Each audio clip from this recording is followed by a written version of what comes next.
Meus irmãos, a paz do Senhor Jesus, aqui quem vos fala é o pastor Luiz Fabiano Leles. Nós estamos em mais uma ministração das lições da Escola Bíblica Dominical da CPAD. E esse trimestre nós estamos estudando sobre os ataques contra a Igreja de Cristo. Estamos vendo a sutileza de Satanás nesses ataques que ele tem empreendido contra a Igreja de Cristo, nos momentos em que antecedem o arrebatamento da igreja. Semana passada nós vimos sobre a sutileza do enfraquecimento, da identidade pentecostal, e nós aprendemos naquela ocasião que ser um crente pentecostal não pode ser identificado unicamente e primariamente pelas reações a manifestações do Espírito Santo que cada um tem. Isso significa dizer que ser pentecostal não quer dizer que a pessoa ela é identificada porque pula, porque grita, porque sapateia, porque dá salto voadora, sai correndo, porque vibra, não. Você não pode identificar ou não se identifica um crente pentecostal primariamente por essas reações, porque cada um tem a reação à manifestação do Espírito Santo, e eu não tenho o direito de dizer que um crente não é pentecostal porque ele não tem esse tipo de reação.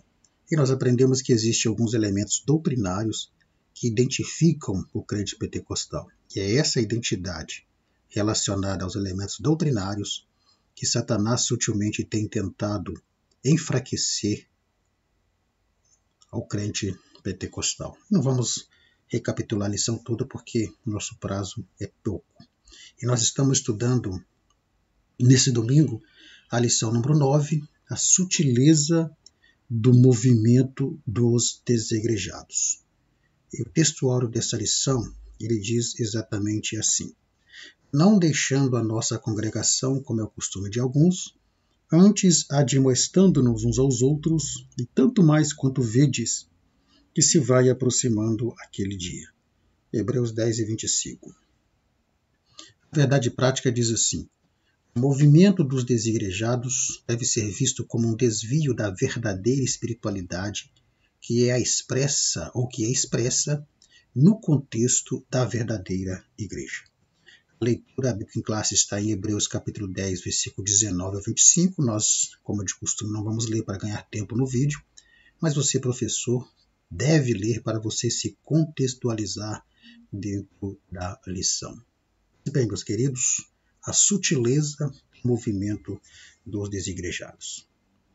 Antes de começarmos essa lição, a gente quer aqui dar alguns esclarecimentos para os irmãos. Entre eles, que nós não podemos ministrar essa lição no sentido de estar atacando aquelas pessoas que fazem parte desse movimento. Nosso objetivo com essa lição é levar os nossos alunos a entenderem o que é esse movimento, como as razões que levaram a surgir esse movimento e o que nós podemos fazer como cristãos, primeiro, para não sermos envolvidos e levados para esse movimento, mas sim ajudar aquelas pessoas que estão nesse movimento. Então, nosso objetivo não é atacar, não é condenar essas pessoas, mas ter conhecimento da situação delas e ajudá-las dentro de uma postura que nós precisamos ter e que veremos ao longo da lição. Então, a primeira coisa que nós precisamos entender é o que é o movimento dos desigrejados. Esse termo não é um termo muito antigo, não.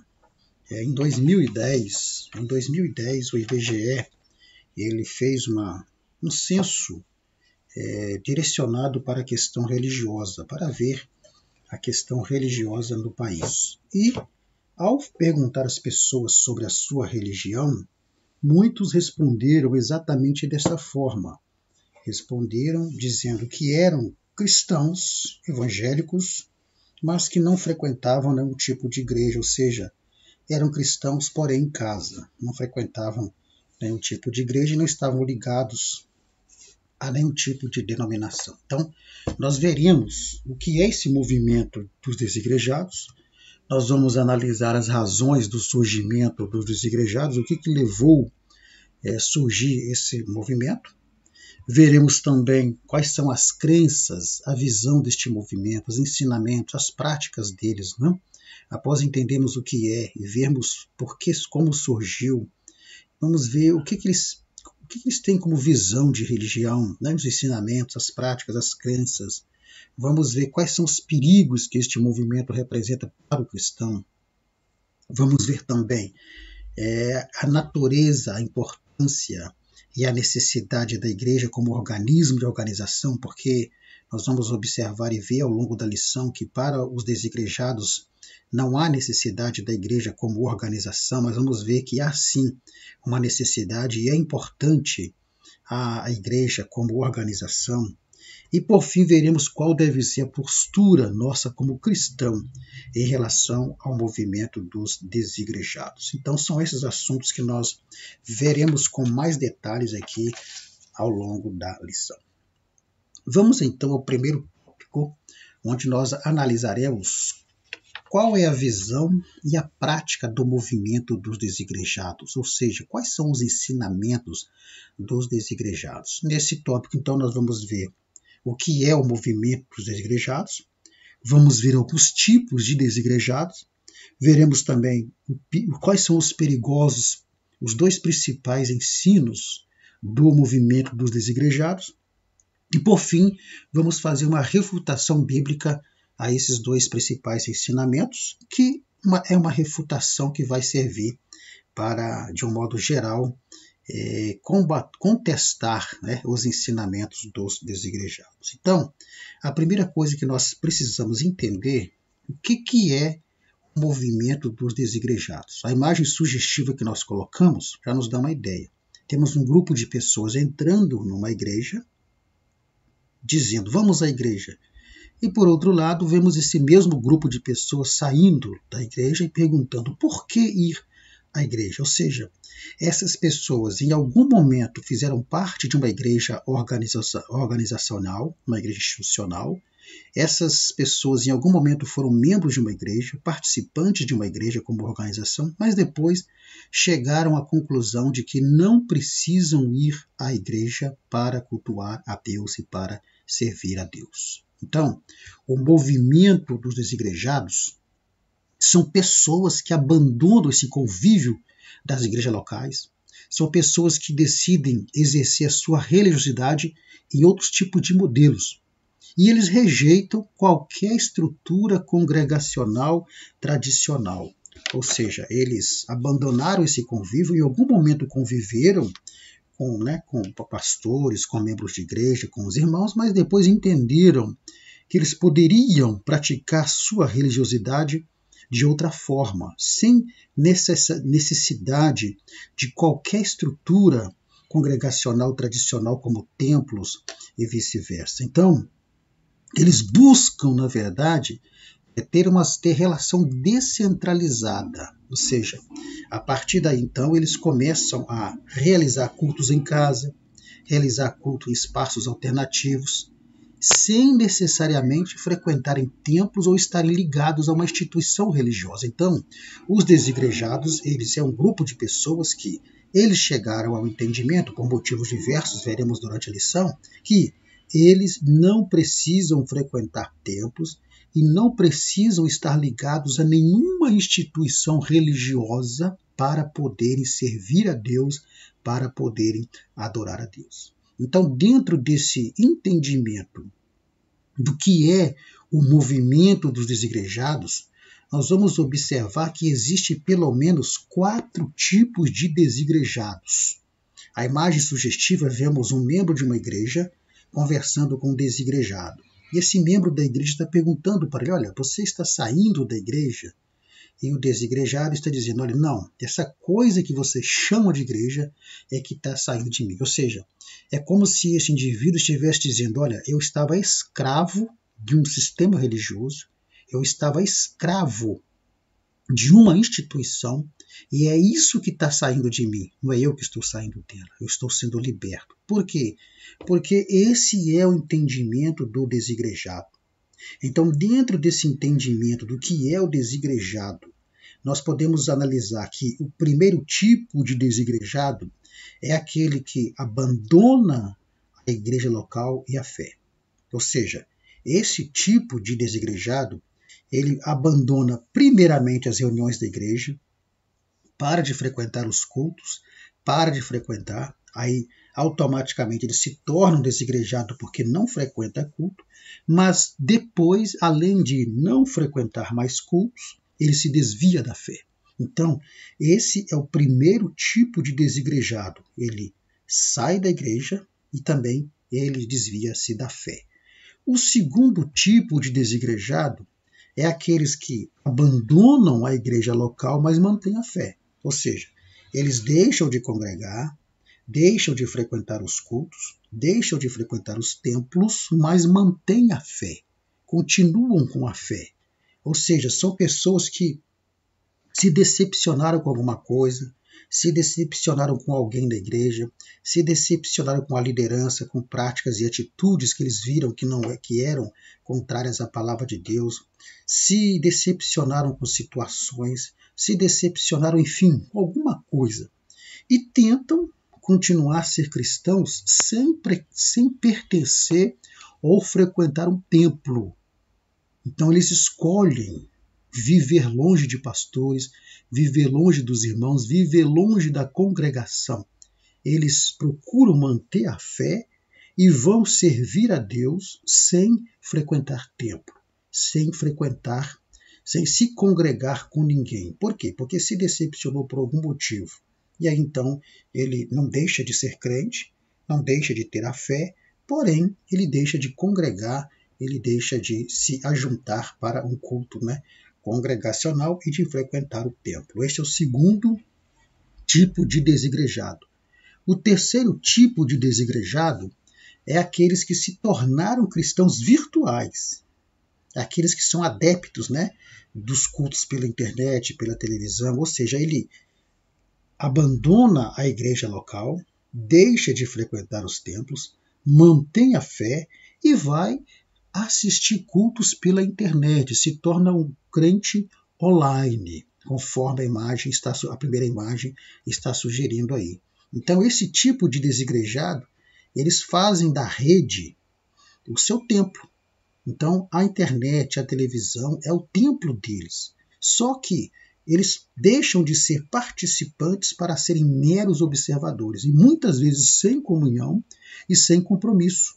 Por quê? Porque ali ele observa o culto, não participa, ele observa o culto, é isso? Ele assiste o culto, mas não consegue alcançar uma comunhão plena e ainda sem compromisso, porque no outro dia ele vai viver a vida dele do jeito que ele quer. Então, esse é o terceiro tipo de desigrejado, é aquele que optou em ser observador através de uma igreja eletrônica, ou seja, cultos transmitidos pela TV e pela internet. Na dia de domingo, a partir das 18 horas, por exemplo, você vai no YouTube e você tem igrejas transmitindo o culto. Então, esse tipo de desigrejado, ele prefere continuar servindo a Deus, assistindo os cultos pela internet, assistindo os cultos pela televisão. Então, esse é o terceiro tipo de desigrejado.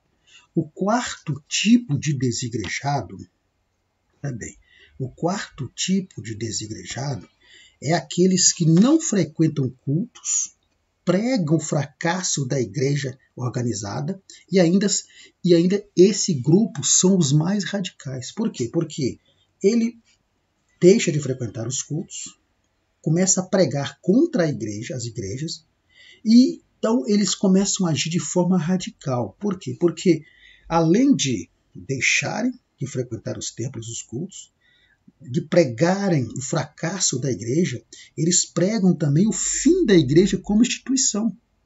Então eles pregam que a igreja, não como instituição, não precisa existir. É desnecessária para o homem cultuar a Deus. Então a segunda imagem sugestiva, nós vemos um desigrejado dizendo, olha, eu não frequento igrejas. Por quê? Pois a Bíblia diz que Deus não habita em templos feitos por mãos humanas. Ele está mentindo? Não.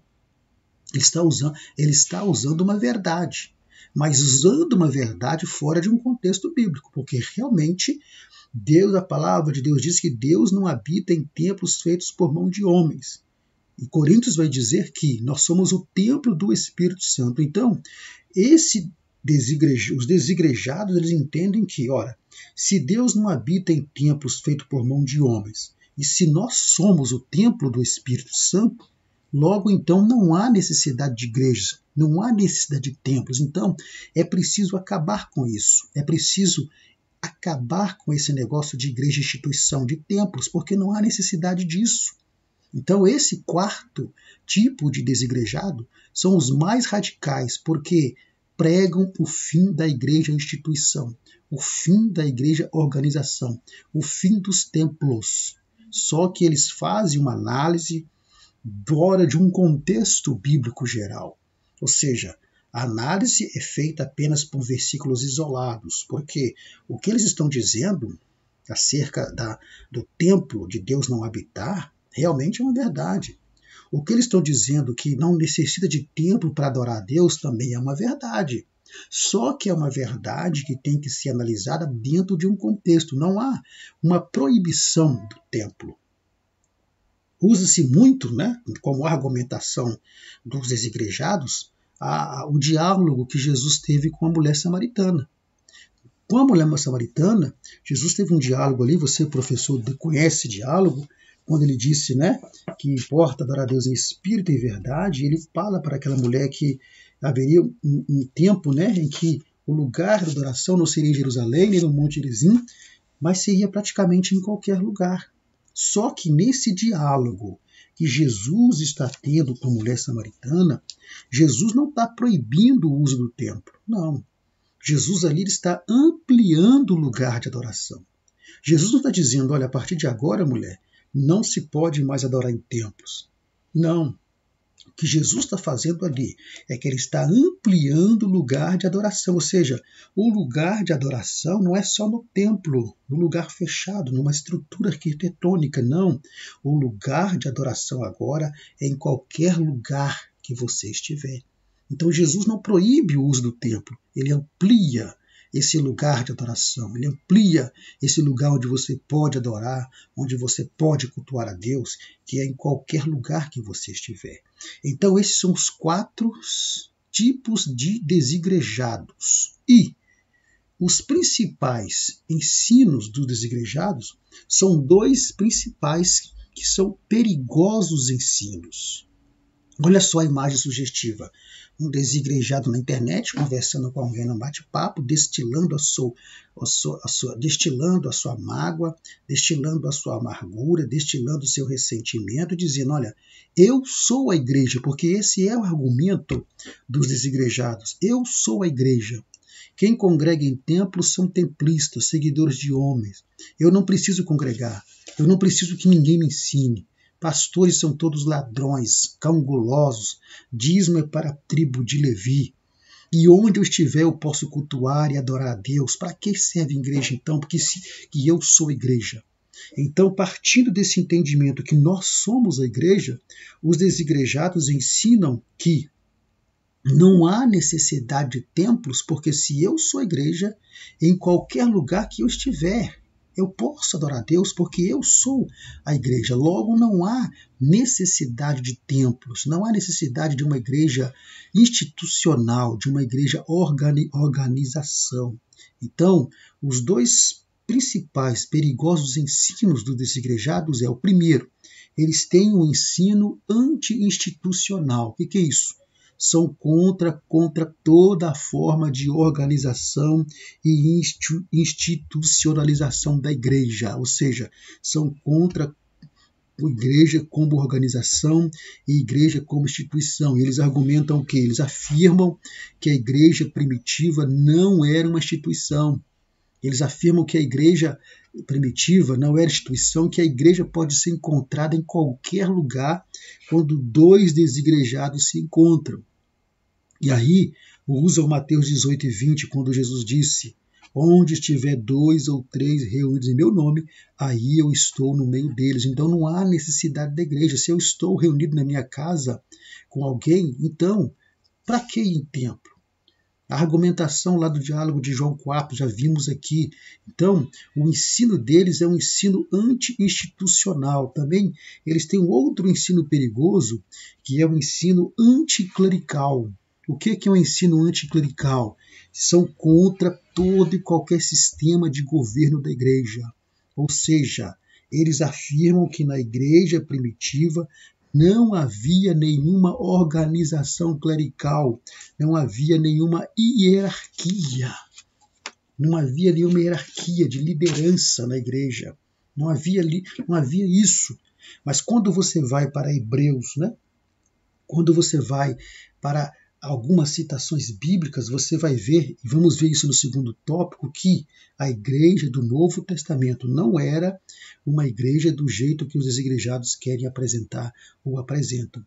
Então, esses dois são os dois principais ensinos perigosos do movimento dos desigrejados. Um ensinamento que nega e é contra toda a forma de igreja como instituição, como organização.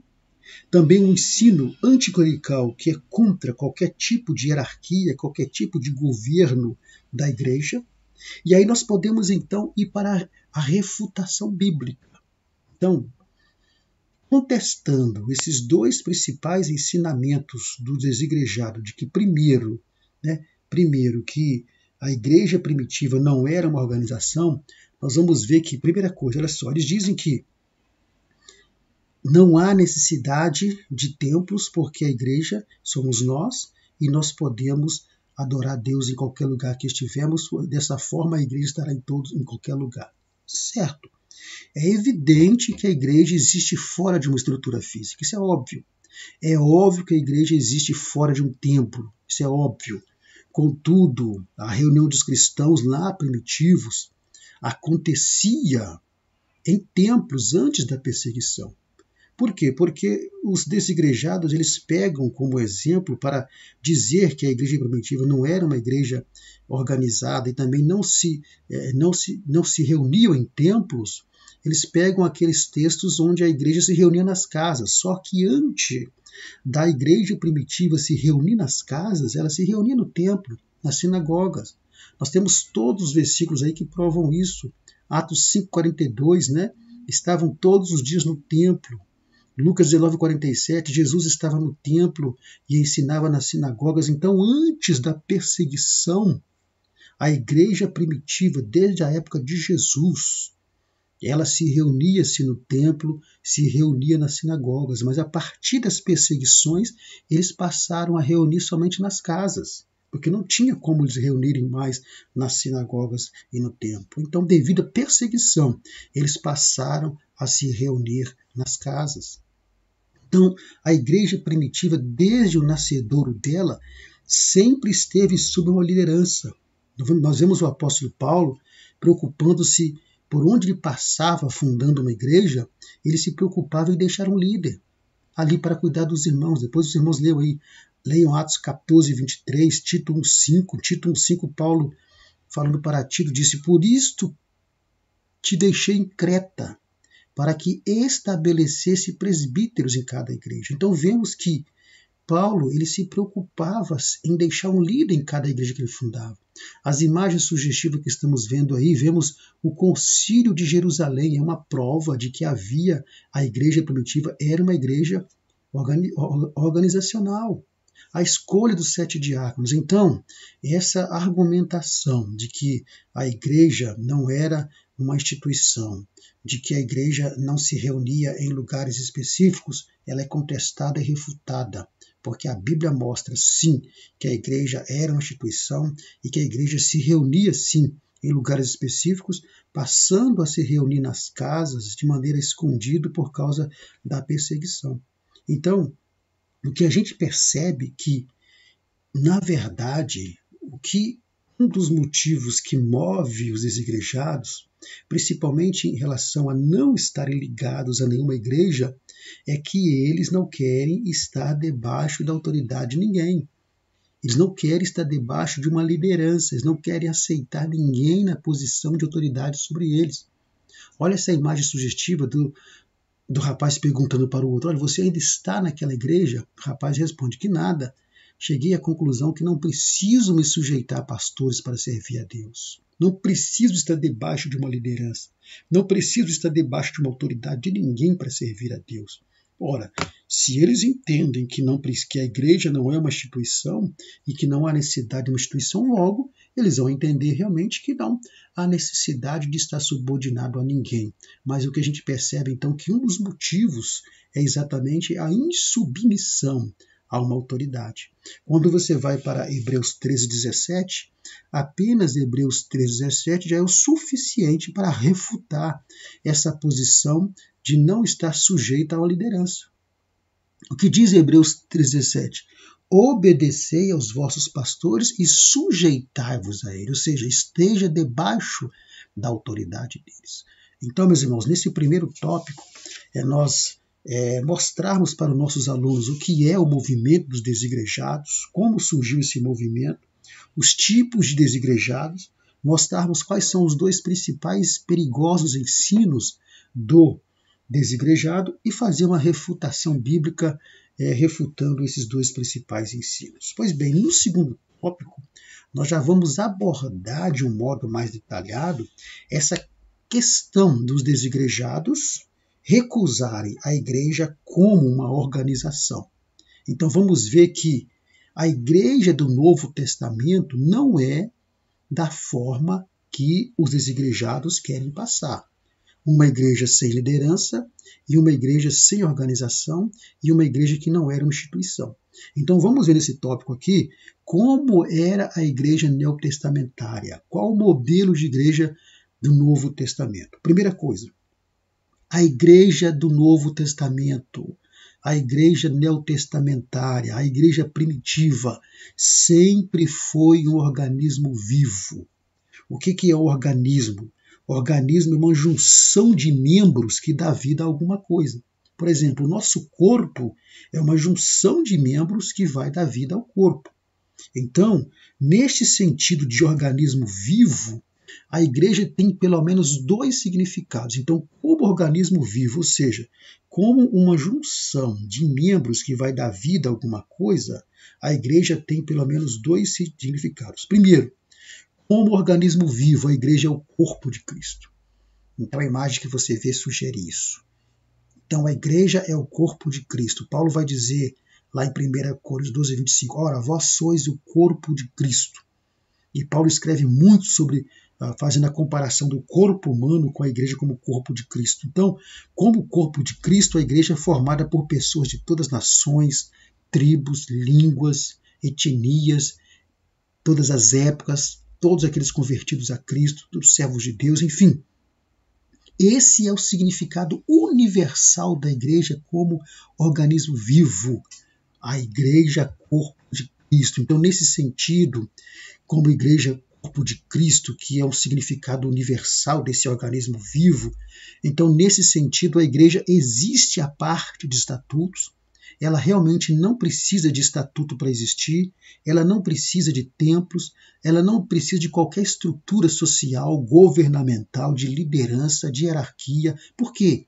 Porque se trata da igreja mística, se trata da igreja espiritual, se trata da igreja invisível, da igreja corpo de Cristo, cuja cabeça é o próprio Cristo.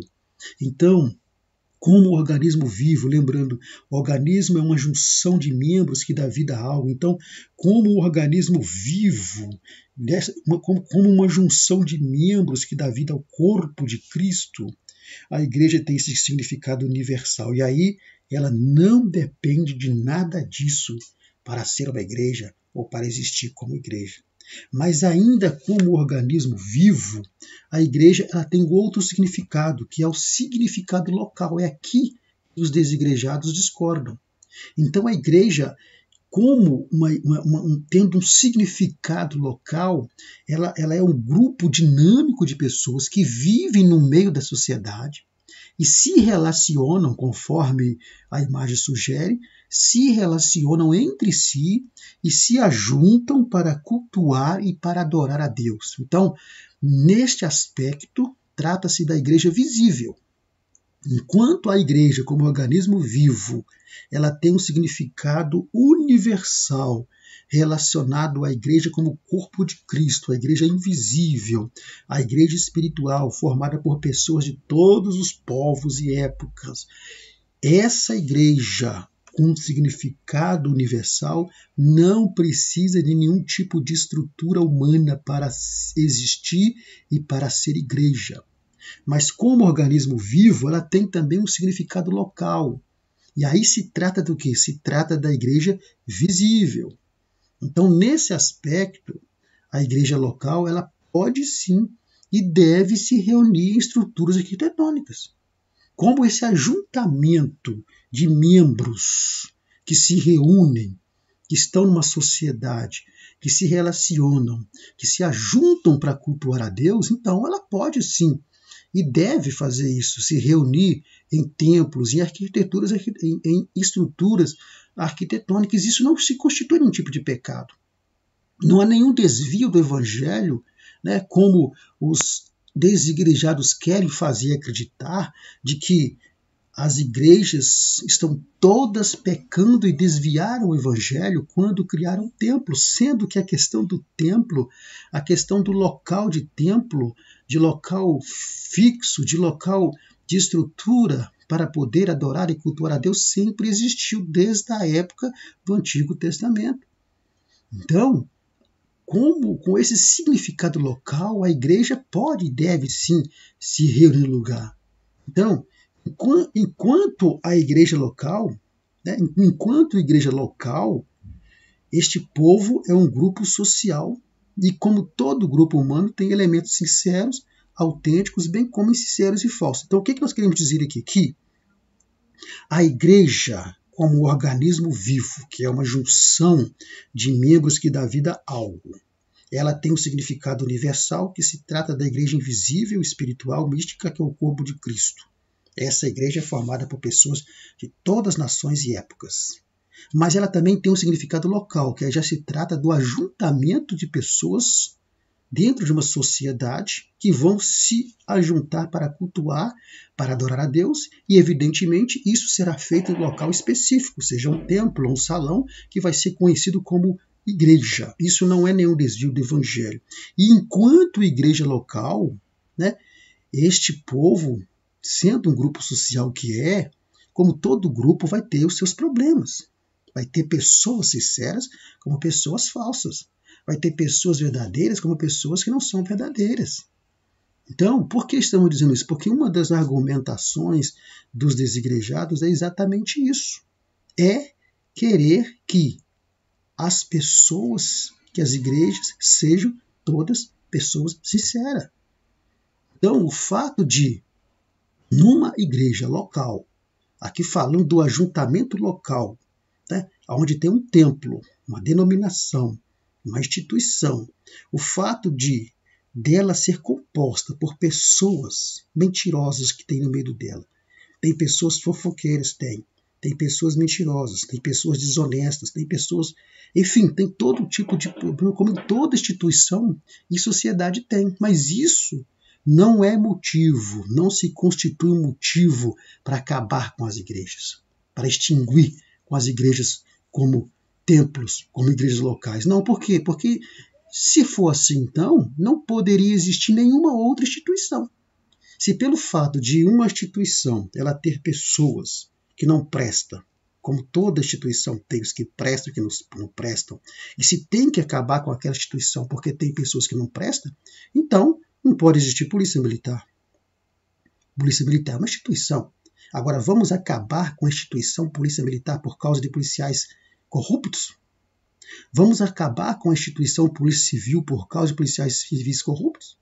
Vamos acabar com a instituição, por exemplo, Estado? Vamos acabar com a instituição Câmara dos Deputados, vereadores? Vamos acabar com a instituição, né, Senado? Não. Em toda instituição tem as pessoas que prestam e tem as pessoas que não prestam. E nem por isso essas instituições deixam de ser instituição porque tem presente nelas pessoas que não prestam. Então, esse significado local para a igreja, né, nesse ajuntamento para adorar a Deus, vai mostrar que ali tem pessoas imperfeitas, mas não pode deixar de existir porque tem pessoas imperfeitas no meio ali. Porque, segundo, então vimos que, primeiro, a igreja do Novo Testamento, que nós conhecemos como igreja primitiva, sempre foi um organismo vivo. Segundo, a igreja primitiva sempre foi uma organização. O que é uma organização? Ora, o organismo já vimos, é uma junção de membros que vai dar vida a alguma coisa. O nosso corpo é uma junção de membros que dá vida ao corpo. Organização já é um esforço humano para realizar um propósito coletivo. Então, assim como o corpo humano, que é um organismo vivo, porque é uma junção de membros, contudo ele é organizado. Ou seja, o nosso corpo não é uma junção de membros desorganizados, não. O nosso corpo é uma junção de membros organizados. Então, a igreja também é. Então, a igreja primitiva sempre foi uma organização. Mas, primeiro, olha só, a igreja primitiva, ela tinha sim um sistema de governo organizado. Você vai conferir isso em Efésios 4:11, Atos 14:23, quando há uma orientação para se estabelecer anciãos em cada cidade. Então, a organização, ela é um esforço humano para realizar um propósito coletivo. Por exemplo, a instituição ONU. A instituição ONU foi um esforço humano de união de nações para criar a ONU, que busca o quê? A paz. É o objetivo comum dela. A instituição OMS, Organização Mundial da Saúde, é um esforço humano de ajuntamento de nações que vão lutar pela saúde. Então, objetivo comum, propósito coletivo. E por aí poderia dar outros exemplos. Então, quando se fala em organização, fala-se desse ajuntamento de pessoas que se unem com um objetivo e com um propósito coletivo. Então, quando você lê a história da igreja primitiva do Novo Testamento, você vai ver que ela era uma igreja, sim, instituição, uma igreja organizada. Porque, primeiro, diferentemente do que os igrejados dizem, que a igreja primitiva não tinha um sistema clerical, um governo clerical, a igreja tinha sim um sistema de governo organizado. Você pode conferir isso nas citações bíblicas ali. A igreja primitiva possuía o seu código doutrinário disciplinar. Atos 2, 42 e 47 vai dizer, perseveravam na doutrina. 1 Pedro vai falar sobre os ensinamentos, as orientações que estavam passando ali para as irmãs.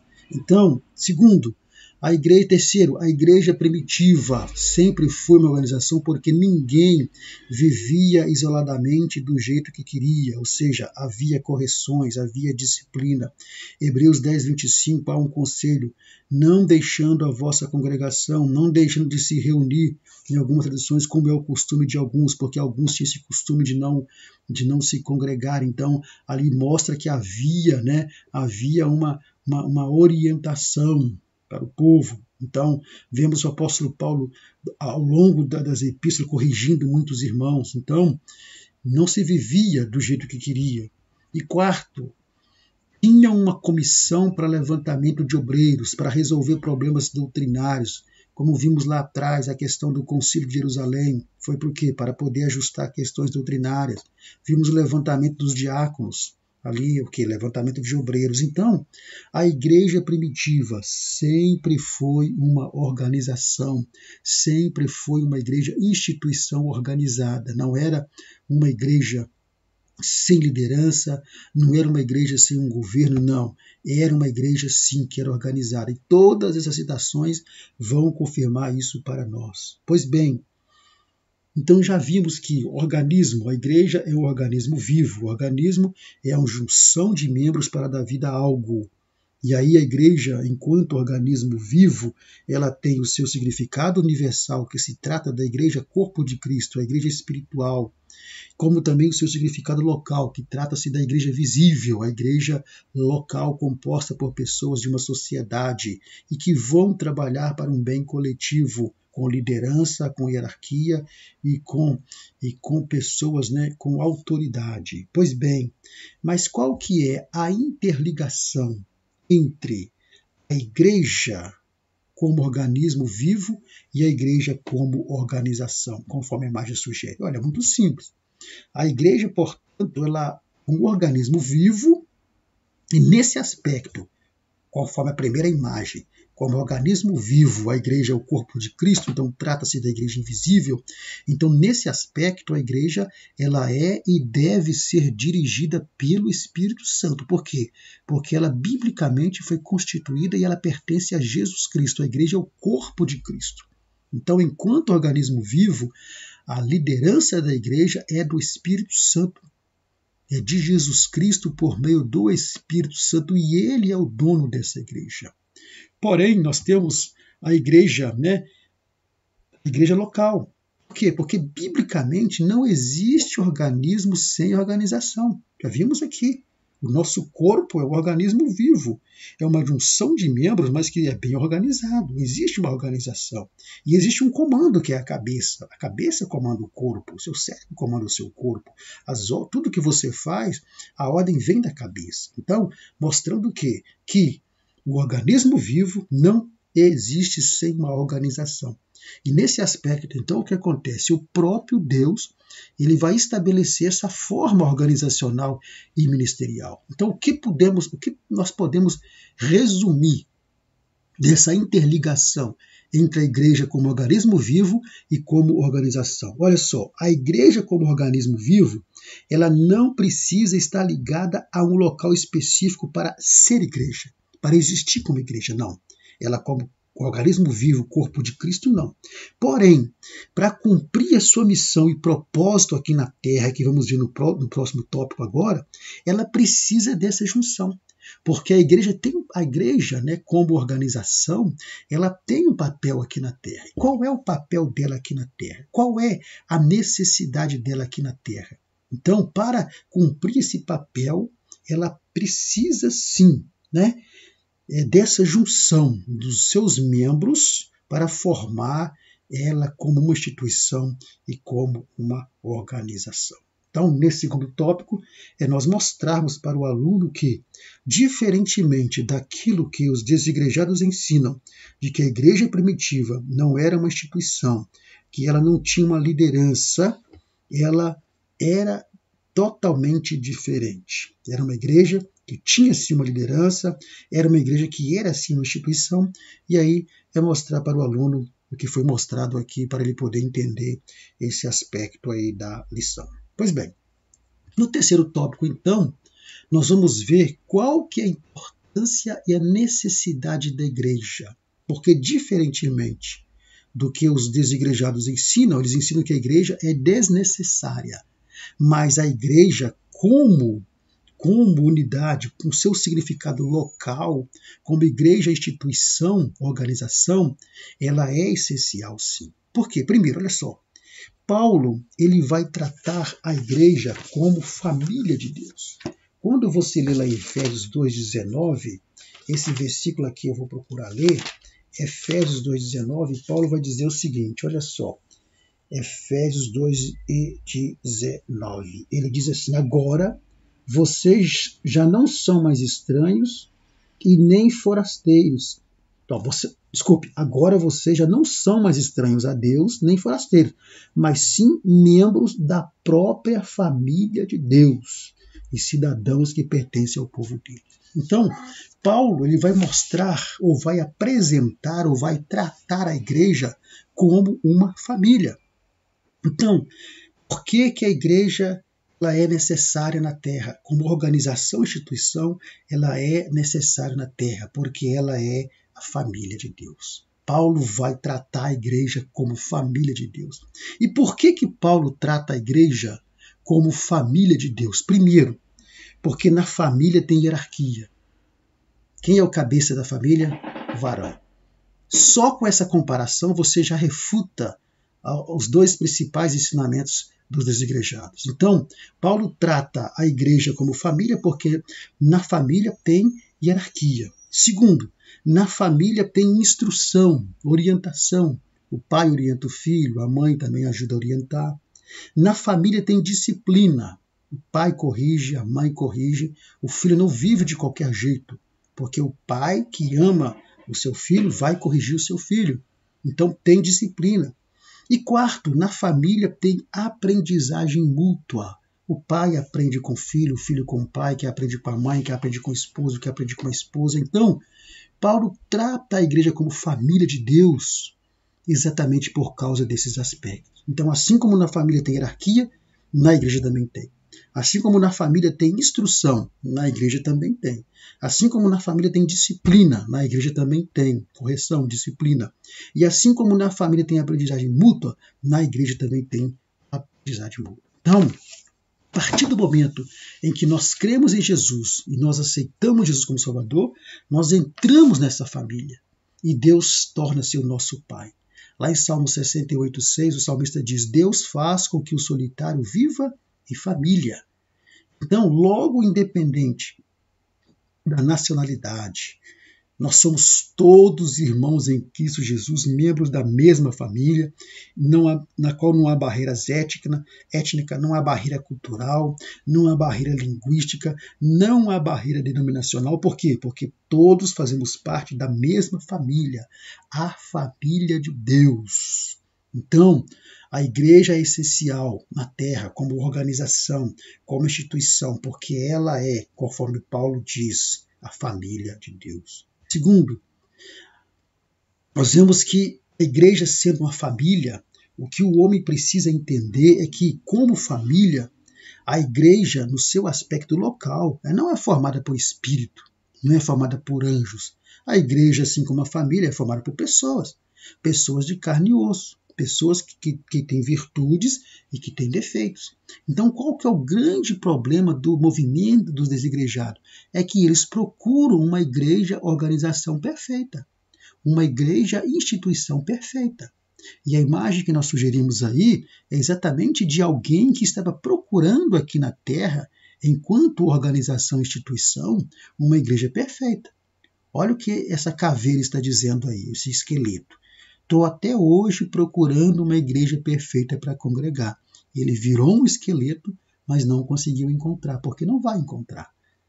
Igreja como organização, como instituição, você não vai encontrar a igreja perfeita nesse aspecto, porque é formado de pessoas que são falhas, pessoas que têm virtudes e têm defeitos, como toda família tem.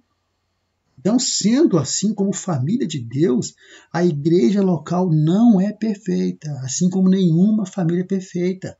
Mas assim como uma família que não é perfeita busca viver unido, busca pela harmonia, busca vencer as suas imperfeições, a igreja também local, enquanto organização, enquanto instituição, ela busca também vencer as suas imperfeições. Então, esse é mais um dos motivos de pessoas que optam por ser desigrejados, porque querem encontrar como organização, como instituição, uma igreja perfeita e não vão encontrar como instituição e como organização uma igreja perfeita. Você vai virar um esqueleto como esse daí, mas não vai conseguir encontrar uma igreja perfeita. Então vimos, primeiro, por que a igreja é importante e é essencial? Porque ela é a família de Deus. Segundo, a igreja ela é testemunha de Deus aqui na terra.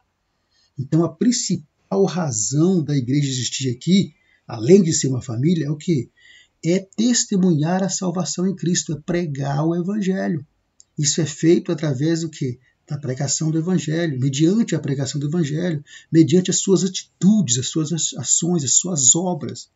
1 Pedro 2,9, né? Porque vós sois geração eleita, sacerdócio real, nação santa, para que anuncieis as virtudes, as qualidades daqueles que vos chamou das trevas para a sua maravilhosa luz. Atos 1:8. Mas recebereis poder ao descer sobre vós o Espírito Santo, e ser-me-eis testemunhas. Efésios 3:10. E para quê? Para mostrar a todas as autoridades e poderes nas regiões celestiais, por meio da igreja, como Deus é perfeitamente sábio. Então a igreja, ela é necessária, ela é importante como organização, como instituição, porque ela foi colocada aqui na Terra como organização, instituição, exatamente para ser uma testemunha de Deus. Então a igreja, ela pode existir em um tempo. Jesus não proibiu isso, já vimos aqui, mas a sua missão ela só se completa fora do templo. De que forma? anunciando o Evangelho para que mais pessoas possam fazer parte desta família terrena e celestial. Então, a igreja, como instituição, como organização, ela é importante e necessária porque ela é testemunha de Deus aqui na Terra. Terceiro, a igreja como organização, como instituição aqui na Terra, ela é essencial, ela é importante porque ela é o quê? Ela é agente do reino de Deus aqui na Terra. Então a igreja como instituição, como organização, ela foi colocada por Deus aqui na Terra para atender os interesses dele aqui na Terra, cumprindo a sua nobre missão, sendo representante de Deus. Em 2 Coríntios capítulo 5, versículo 20, Paulo vai dizer que nós somos embaixadores de Cristo por meio de Deus.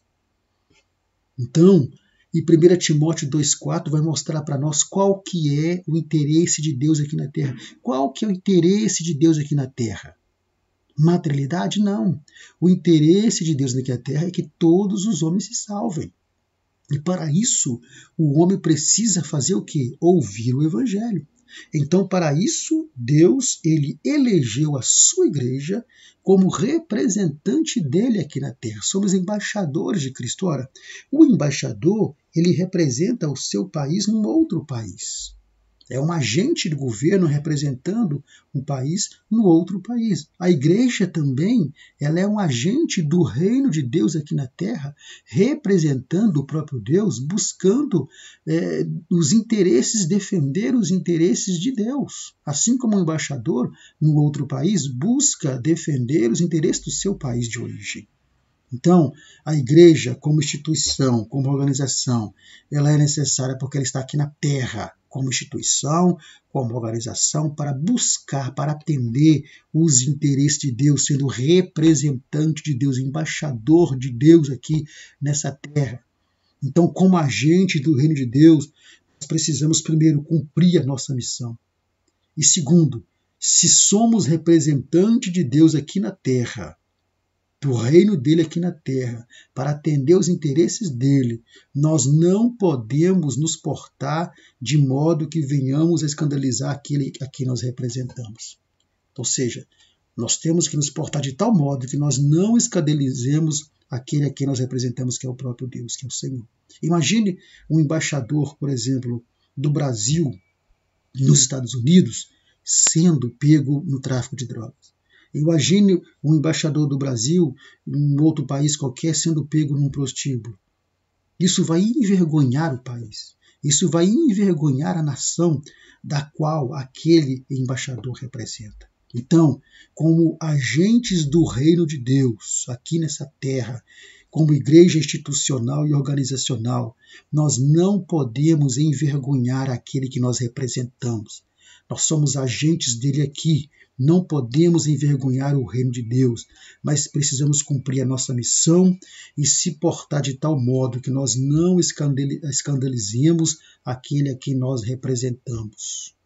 E muitas das vezes são esses escândalos que têm motivado, repito, não justifica, mas que têm motivado, contribuído para que muitos entrem pelo caminho do movimento dos desigrejados. Então, a igreja como instituição, ela é importante, ela é essencial, porque ela é a família de Deus, ela é testemunha de Deus aqui na terra, ela é agente do reino de Deus e também a igreja ela é uma comunidade edificante. A imagem que você vê é um indivíduo construindo um muro, porque edificar é parte de uma construção, e abaixo um outro ajudando ele a subir ali até o pódio. Então você pode observar que várias vezes na Bíblia os crentes são admoestados a edificar uns aos outros. Para quê? Para se formarem uma comunidade idônea. Então, a igreja enquanto instituição, enquanto organização que se ajunta para congregar, que se congrega para adorar a Deus, para cultuar a Deus, ela é o quê? Uma comunidade edificante. Então funciona assim. Na evangelização, a igreja foca no mundo. porque ela, como agente de Deus, do reino de Deus, como testemunha do reino de Deus, ela está aqui na terra para poder atender os interesses de Deus, que é exatamente a evangelização para que o homem se salve. Mas na adoração cultual, congregacional, quando a igreja se ajunta, né, para adorar e cultuar a Deus, ela se volta para Deus e atenta para si mesma. Ou seja, busca edificar a si mesmo. Em 1 Coríntios, capítulo 14, e o versículo 26, quando Paulo fala sobre os dons espirituais, ele vai dizer exatamente o seguinte, 14 e 26, diz assim, 14 e 26. 14 e 26, está aqui. Bem, meus irmãos, o que vamos dizer? Quando vocês se reúnem, alguém terá um salmo, outro ensinará, outro transmitirá alguma informação especial que Deus lhe deu, outro falará numa língua desconhecida, ou explicará o que está falando na língua desconhecida. Tudo deve ser feito para o crescimento espiritual, para a edificação espiritual da igreja. Então, a igreja, ela, como organização, como instituição, essa junção, esse ajuntamento congregacional, é para que um possa edificar ao outro. Por isso, a igreja, ela é necessária e importante como instituição e também como uma organização. Ela é essencial. E assim era a igreja primitiva, a igreja neotestamentária.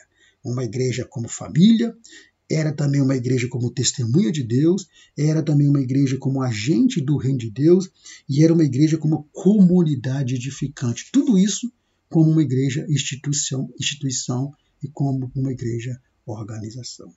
Pois bem, meus irmãos, assim chegamos ao final de mais uma lição. E qual que é a conclusão que nós chegamos? E aqui é uma conclusão para reflexão. Primeiro, qual deve ser a nossa postura em relação ao movimento dos desigrejados? Primeiramente, irmãos, é entender que as pessoas que se afastaram, elas não se desigrejaram do nada, algo aconteceu.